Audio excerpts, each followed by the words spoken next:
Yeah, hello and welcome guys to another card discussion video. Yeah, there are a few more cards are revealed and those I would like to discuss. And we start with Blood Warriors. It's a 3-mana card and it adds a copy of each damage friendly minion to your hand.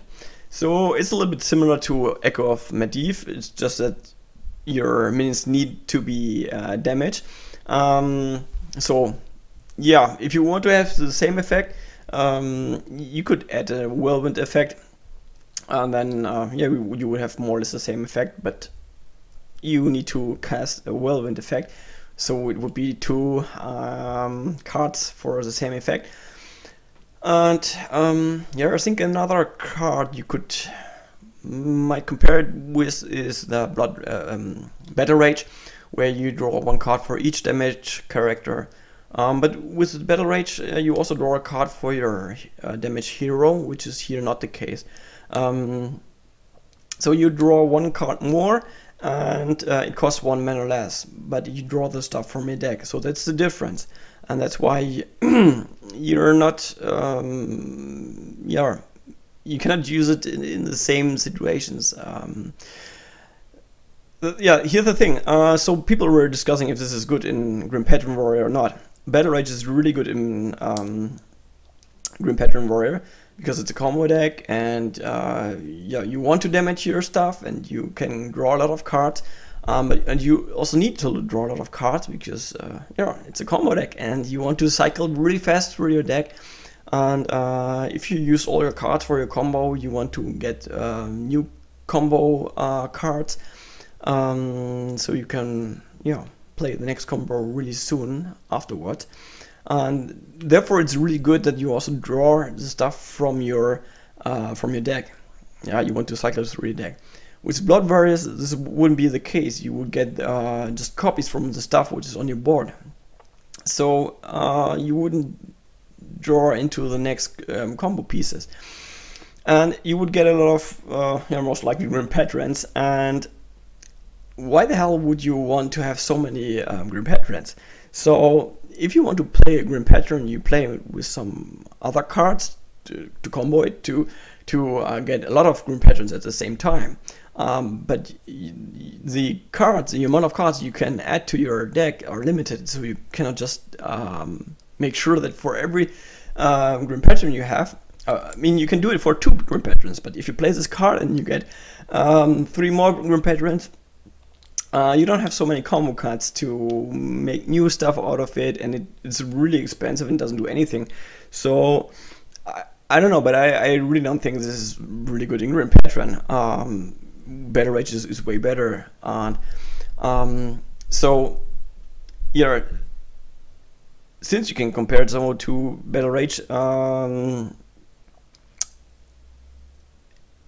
Warriors just only makes sense if you don't want to draw from your deck, or you have a specific or 2 specific minions on your board which are so powerful and you don't have them in your deck again, so legendaries, for example, that you want to draw them again. So this might be good for Fatigue Warriors, so you get some more resources, but you don't need to draw from your deck. The question is a little bit, how many minions will you get from this? I think it's a bit hard to pull it off. They need to be damaged. You need to play this card for 3 mana, and yeah. So usually when you look at the Control Warrior, he don't draw, or he don't have so many minions on the board. Usually 2 or 3 at the most. Also with Deathbite rotating out of standard. One Whirlwind effect is missing, so I'm not so sure. So that's why I don't think that this card will be seen. Maybe Fatigue Warrior, but so far I'm not that super excited about this card. In Arena, I think this is a bad card, just because the value you get out of it is not that good. I find Echo of Medivh sometimes really hard to pull off to get some value out of it, and it's not that good because you always need a board for this. And here you have, I mean, the spell is cheaper, but you have another condition: they need to be damaged. Yeah, and it's always a tempo lose which you have by playing those cards, so it's hard to pull off. Also with the second condition, it's not a good card in my opinion. The next one is Call of the Wild. It's 8 mana and summons all 3 animal companions. So we see animal companion in actually every kind of hunter deck because it's really strong. Even though there's an RNG effect, but the minion you get is a little bit stronger than 3 mana. I mean, it's a class card, and yeah, you should get something in addition because you have this RNG effect, because sometimes you don't get what you want. And so the minions itself are more worth than 3 mana, and here you have no random effect anymore. You get all 3, you get them combined for 8 mana. 3 minions, which is worth more than 3 mana. So I think the mana is around 10 or 11 what they are worth. Yeah, as I said, you get them combined for 8, which is really strong, and it's really flexible as well. We have 1 taunt inside, you have 1 1 charge minion there. They get immediately a buff from Leokk. If you have other minions, they get also the buff. So this is actually a lot of value what you get from this card.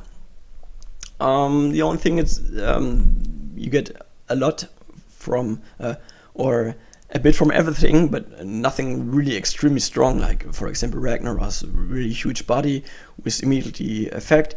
But still, I mean, 3 really good minions with the flexibility, taunt, and charge. The card itself is really good. If we will see it in play, it's another question. Also because Hunter usually plays mid-range or yeah, aggressive, and 8 mana is a lot to spend. And you know, sometimes you see Ragnaros for 8 mana as a finisher or so, but not that often. And then is the question: would you play this over Ragnaros? And if you want to play an 8 mana card at all, so if more slow mid-range decks or control hunter decks will be the thing, then we might see this card. In Arena, also the value is really good. Here the question is again if it's too expensive or not. So it is worth the mana. What you get is worth the mana you pay. But Hunter usually plays quite aggressive, and if you really want to include an 8 mana card, it's it's a little bit depending on the deck you're drafting. If you're drafting a little slower, so but actually it can help you if you not give up the board completely. You get here charge minion, taunt, you know, all stuff, and it is, yeah, you can deal 5 damage immediately to the face. It's protected, and maybe next turn you can deal another with hero power, I don't know, 10 damage or so. So it I think it's, if it would be a different class, it would be good to really good. Here there, because it's Hunter, it's decent to good. Next one, Yogg Saron, whatever, Hobbs End, 10 mana, 7/5, really weak body for 10 mana. It's a really strange battle cry. So this is, if you don't like RNG, don't play this card, because this card is just RNG. For every spell you cast it throughout the game, another random spell will be casted, and it targets chosen randomly. It will follow the rules of the card. So if the card says deal damage to a random to an enemy minion, this guy will also choose a random enemy minion. If there is no minion left, then yeah, the spell will will be gone, so it won't cast. Yeah, but it can also target your, with Fireball, it can target your own minions, your own face. It can buff your opponent's minions. So it can do really good things for you and can be really good things for your opponent. So you never know. It's super inconsistent, and that's why I think that this is not a card you can play in Constructed if you take it serious. So for a fun card, it's really good. But I have a bit problems to say this is completely garbage, because most of the spells are actually, or would be actually, in your favor. I'm not so sure. I read the number online. It was like 2 out of 3 spells are in your favor. And if you really have casted a lot of spells, then the percentage that you get more out of it than your opponent is actually not that bad. If it's good enough or so, this is really another question. So it might be really unlikely that this has some potential, but yeah, actually I'm quite sure that this won't see play. But it would be interesting if this would be a card which actually could work. If you can play this maybe on a really empty board, this might be not so bad, because it won't buff your opponents. You get all the card draws from the spells, you get all secrets, you get all buffs, secrets, card draws. Yeah, a lot of damage spells have the requirement that you need an enemy minion. So if you, for example, played with Frost Nova and Doomsayer the turn before, who knows? Who knows? Yeah, in Arena, yeah, it's not good. You don't cast so many spells, so you don't get that much out of your battle cries, and then it can be really bad for you. The body is really weak. It has almost no impact, and this is really bad actually. For 10 mana, such a weak body and so random effects, where you can't be sure if it's helping you or your opponent. It's nothing you would want. Okay, we go on to the next one. It's a water card, Breeding Madness. For 3 mana, you deal 9 damage randomly split among all characters, which includes your hero, your opponent hero, your own minions. Maybe you can compare it a little bit to Hellfire, which is also damage to everyone, 3 damage.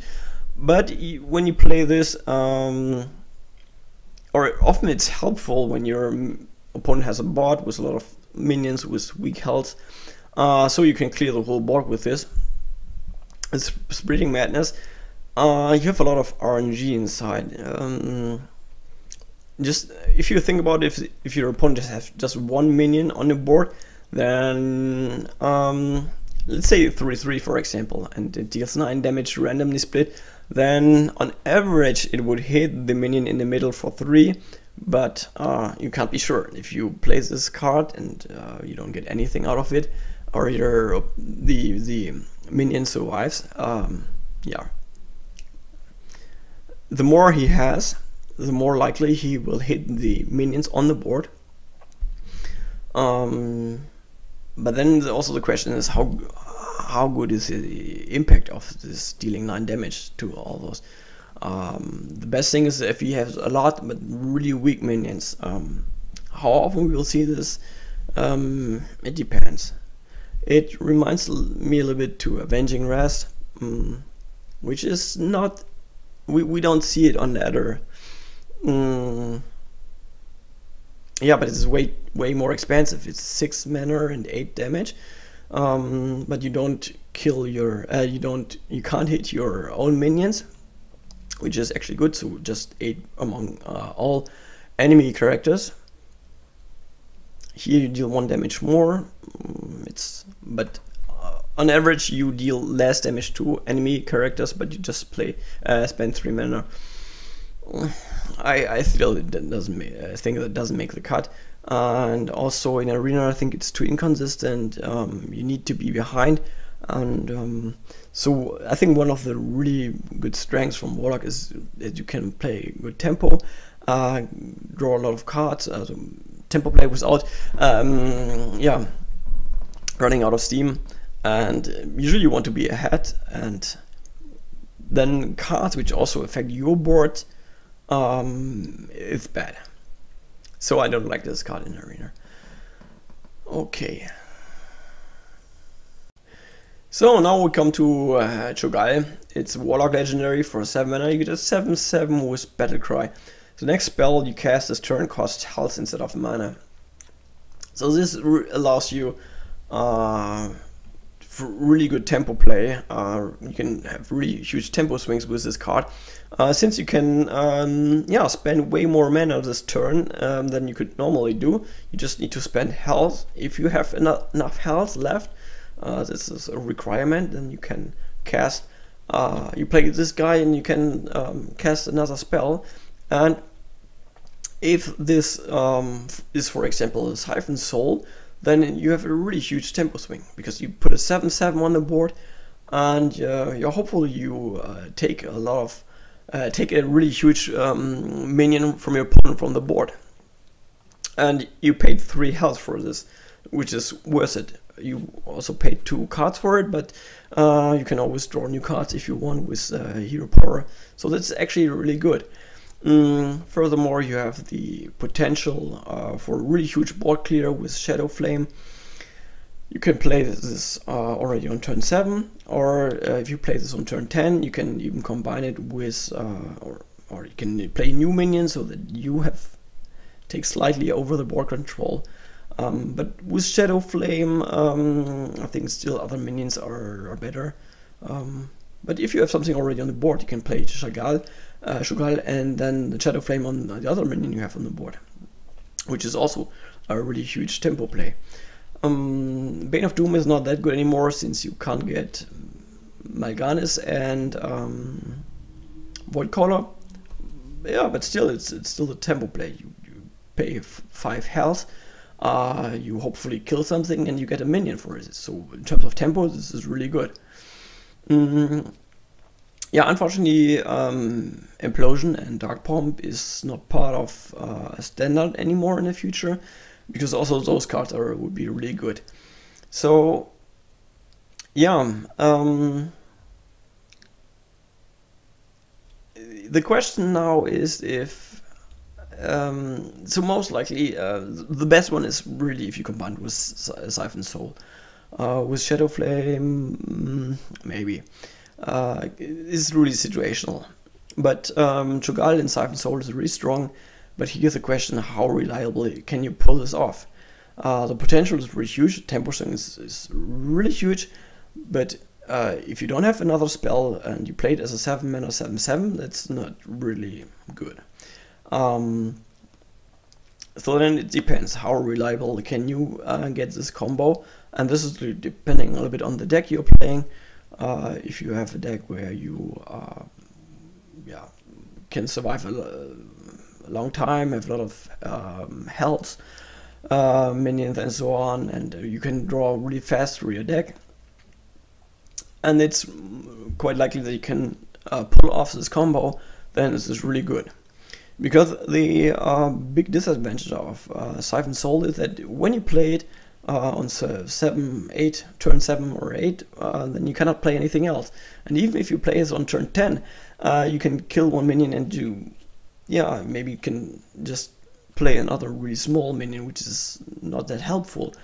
But with Cho'Gall, you get a 7/7 plus the hard removal, so that is really good. So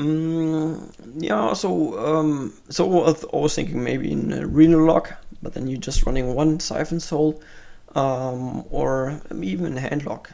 it has a potential to be played. If you will see it, we will see. In Arena, you don't have so many spells, but you can get also Implosion and Dark Bombs. But yeah, most of the time you shouldn't count on having a spell which you can use on it. If you can get something out of the Battle Cry, this is really huge, because health doesn't matter as much as tempo does. But most of the time it will be 7 mana 7/7, which is still okay. I think since Warlock is a usually more aggressive deck with a lot of really low cost minion, 7 mana 7/7 might be a little bit too slow, even though it's a normally decent stat. Yeah, so that I think so it's a little bit decent stats, a little bit too slow, but potential to have really good tempo plays if you going into the mid game or late game. So that I think it's still decent to good minion. It depends a little bit how many spells you already drafted. If you drafted already a lot of spells, then this card becomes even better. So the next one is Possess Villager. It's a 1 mana 1/1. Desert summon a 1/1 Shadow Beast.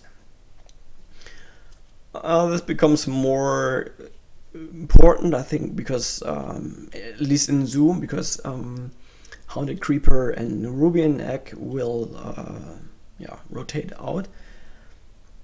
And you need, or you want to have sticky minions on the board so that you can use all your buffs from Abuse of Charge and from the Iron Dwarf.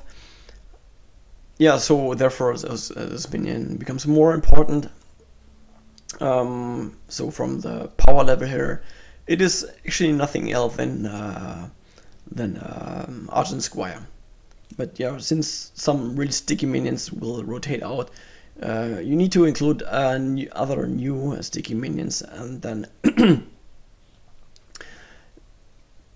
this might see play. I'm not so sure if you would rate the Argent Protector over this guy. It depends. So he's fighting with the Argent Squire, sorry, with the Argent Squire for one of the 1 mana slots. Yeah. In Arena, it also has the same power level as Argent Squire, especially in Warlock. With if you can have a lot of buff stuff like what is 1 mana for 4 card where you die at the end? I forgot the name, but for those cards, this card is really good. So it's a decent to good 1-drop, I would say. Next card is quite easy to assess. It's Wisps of the Old God. It's for 7 mana. You either summon 7/1/1 Wisp, or you give your minions +2/+2. So summon 7 Wisp is really bad, even though you can say, okay, stat-wise it's 7/7, but if you want to use them to trade, they die immediately because they are so weak. So in the end, you can just deal 7 damage, but you can to other minions, but you can choose whom you want to attack, and you don't have to attack with all your 7 damage if your opponent's minions just have 4 left, so you can keep 3 on the board. So that would be the huge advantage of having so many the stats divided on so many bodies. But they're super weak, so they're also super weak against any kind of AoE.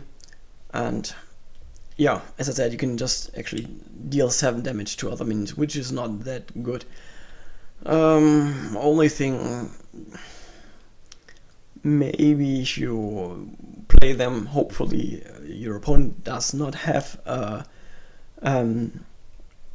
And then in AoE in the next turn you play double Savage Roar or something like this, but I don't think this is really consistent. They're dying too easily, so that is not good. Also, reason why you don't see Dark Whispers. But you here you get for 1 mana and you get 2 Wisps more. So actually, this card is way better. No, just kidding. It's not way better. Even also the other option, giving +2/+2.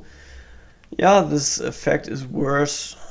More or less 2 mana. Wild, powerful wild also gives taunt, but here you can give it to more than 1 minions, and then you have more effects combined in 1 card, which is then actually better. So, but I think to make it decent, you still need, yeah, 3 minions on the board, and I'm not so sure if this is so likely to get so many minions on the board. To make it good, this card, you need 4. 3 would be just okay, but nothing special. And to get really 4 minions on the board, this is difficult.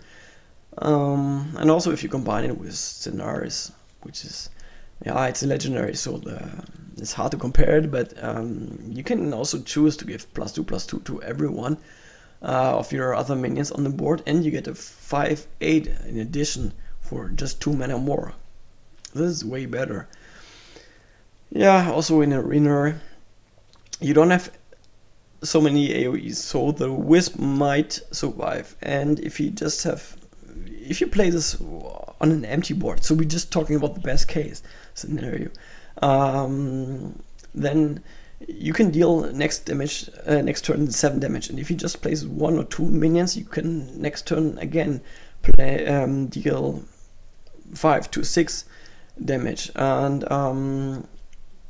so this would be in total 12, 13 or so. And if you then can combine it with Savage Roar, then yeah, this might be enough to kill your opponent. But this is really the best case scenario you can get out of it. Yeah, or another really good scenario is if you have a lot of minions, you give them the +2/+2 buffs. But if you're so ahead on the board, then this is just a win more card. And also the best case scenario is really unlikely. So actually I've talked way too much about this card in Arena. This card is just bad. So actually there's not so much else to say. Sargos the Slitherer.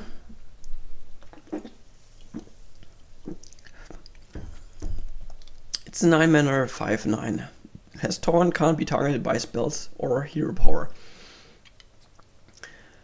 Yeah, I'm still thinking of what this could be good, how good this minion is or not. Though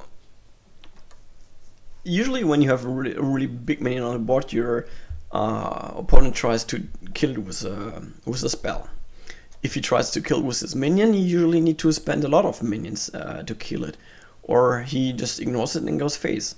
Here he cannot ignore it. He needs to kill it, and he cannot use hero power or spells.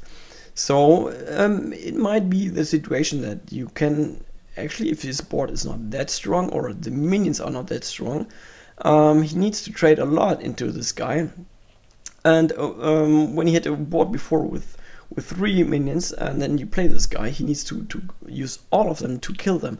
So which lets you survive another turn, and you get rid of this huge amount of minions. Because this is when you are playing control, this is sometimes the problem, that you have the stronger minions, but your opponent has more, and then he kills you before you can regain board control. So this is why I think this could be good in a control deck against mid-range decks. Against aggressive decks, this is too slow, and also the other problem, it can be targeted by battle cries, so you can still silence it. And yeah, aggro decks usually run silence, so this is not that good against silence. This is better against mid-range. Yeah, but also here it's quite weak against Paladin, because he can, if they play Keeper of Uldaman or Aldor Peacekeeper, they really weaken your this minion a lot and then kill it quite easy. But on the other hand, if you play another huge minion, and your opponent plays Aldor Peacekeeper, you can also just kill it really easily. But this is the reason why you should have immediately effect if you play something on the board, and this doesn't have. But it really protects quite well your hero. So maybe this has some potential. I think it's a decent card, but I'm not so sure if it's good enough to be played, or if it's just too slow. And so the same problems I have with Arena. I think also it's a little bit too slow, and the stats could be a bit better. Good thing here is that, so your opponent usually don't have so many spells anyway, but he might if he plays Mage, for example. And stats matter, and 9 health is a lot, and 5 attack is, yeah, could be a bit better, but would also kill most of the things. So if you play this, your opponent, if it's not a Paladin with Keeper of Uldaman or Peacekeeper, really needs to deal with it. And so this might be a comeback card, because if you're behind on the board, and this card alone could mean something for your opponent, that he needs to trade everything inside it. And if you then can go on with stronger minions, and he also just play one and not filling the board so fast that you have problems to deal with all those little stuff. Yeah, this might be good, but I'm not so sure if this is not too situational, and if this is for 9 mana too slow. I think this is a deal breaker. It's too slow. I like it somehow, but it's too slow. So at most decent, I would say. Great. Yeah, so that were the new cards. Hopefully you liked the video, and yeah, I could provide you some new aspects of the cards. Hopefully you can also agree with what I was saying, and not thinking that it was all was bullshit here. And yeah, anyway, so hopefully you liked it, and I would be happy if you would watch one of my future videos as well, which will become soon.